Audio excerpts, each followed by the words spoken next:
Hi everyone, welcome to Academitra. So today we are going to solve a very short numerical problem from the chapter of motion of an object in a circular path. Okay, so without wasting any time, let's just jump into the question. Let me read it out first. Okay, what it is saying? It is saying that a car of mass 1000 kg moves on a horizontal circular road. Okay, the first information we have got is the mass of the car. Mass of the car equals to, well, let us assume that the mass of the car is m equals to 1000 kg. So this one we have got. Now, it is saying that the car moves in a horizontal circular path. Horizontal circular path. What is horizontal? This is vertical, and this is horizontal. So, it is traveling in a horizontal circular road of radius 50 meter. So, radius of the circle, radius of the circle R equals to 50 meter. And the coefficient of friction between the tires and the road is 0.4. So coefficient of friction mu equals to 0.4. Okay. And find the maximum speed of the car so that it does not skid. Find the maximum speed of the car so that it does not skid. So you have to find out the maximum speed of the car so that the car does not skid. So when the car starts to skid, it means that it has reached the maximum frictional force. It has exceeded the maximum frictional force. It has exceeded the maximum frictional force, right? So as long as the speed is in the limit, it does not exceed the maximum frictional force. The force does not, the opposite force does not exceed the maximum frictional force. It will not skid, right? So okay. Let me make room first. Now, the mass m equals to 1000 kg. Mass m is 1000 kg. Mu equals to 0.4, and radius r equals to 50 meters. Okay, these are the information we already have. Now, we know that in a circular motion of an object, suppose this is the car or this is the object moving in a circular path. This is the center of the circle. Now, there will be a force acting exactly in the direction of. There will be a force acting across the direction of the center. Along the direction of the center. Sorry, not across. Along the direction of the center. Center of the circle. So this is the center O, and this is the object M. Mass equals to 1000 kg. M 1000 kg. So this is the FC. This is FC, centripetal force, and there will be another force, equal force acting exactly opposite to the direction of the centripetal force. That is centrifugal force. That is centrifugal force. Okay, CF. This is centripetal FCP, and this is centrifugal force. Here we don't have to consider the centrifugal force. We will calculate the centripetal force only. We will consider centripetal force only. Okay. This is the centripetal force, right? This is the centripetal force. Now,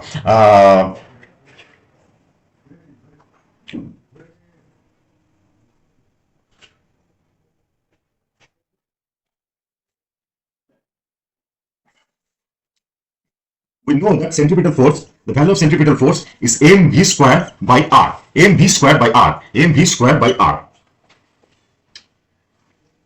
mv squared by r.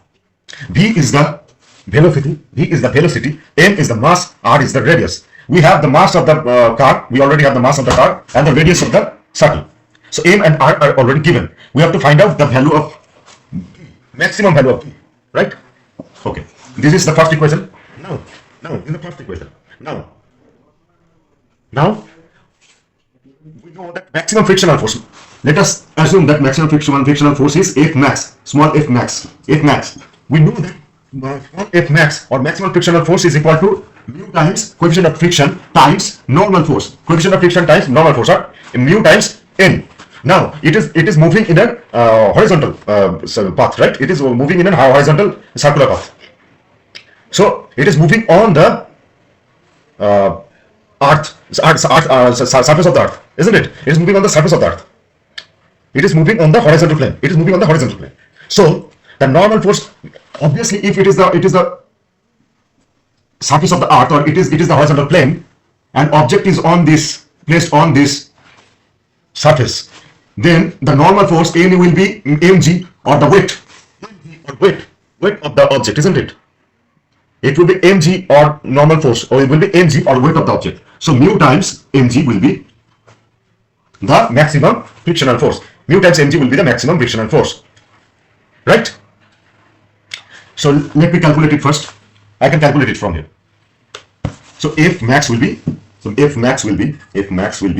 equals to mu times mg. Mu times mg. So 0.4 times 0.4 times 0.4 times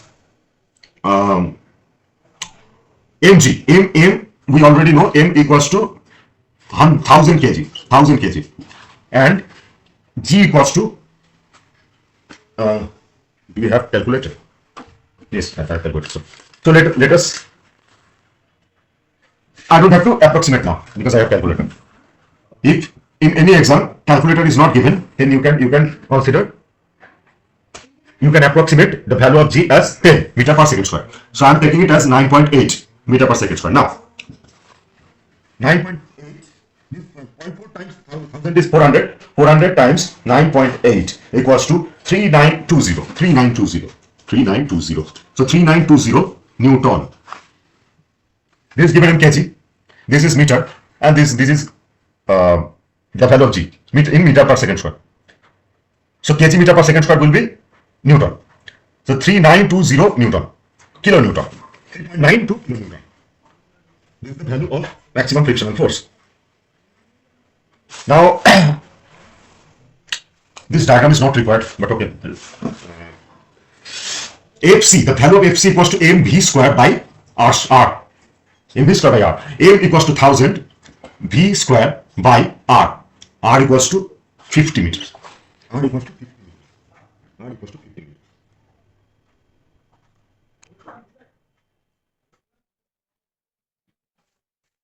R equals to 50 meters. Okay. Now we know that the condition for skidding. What is the condition for skidding?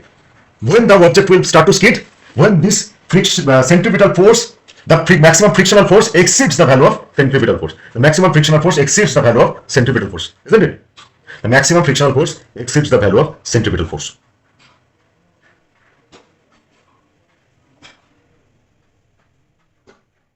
Isn't it?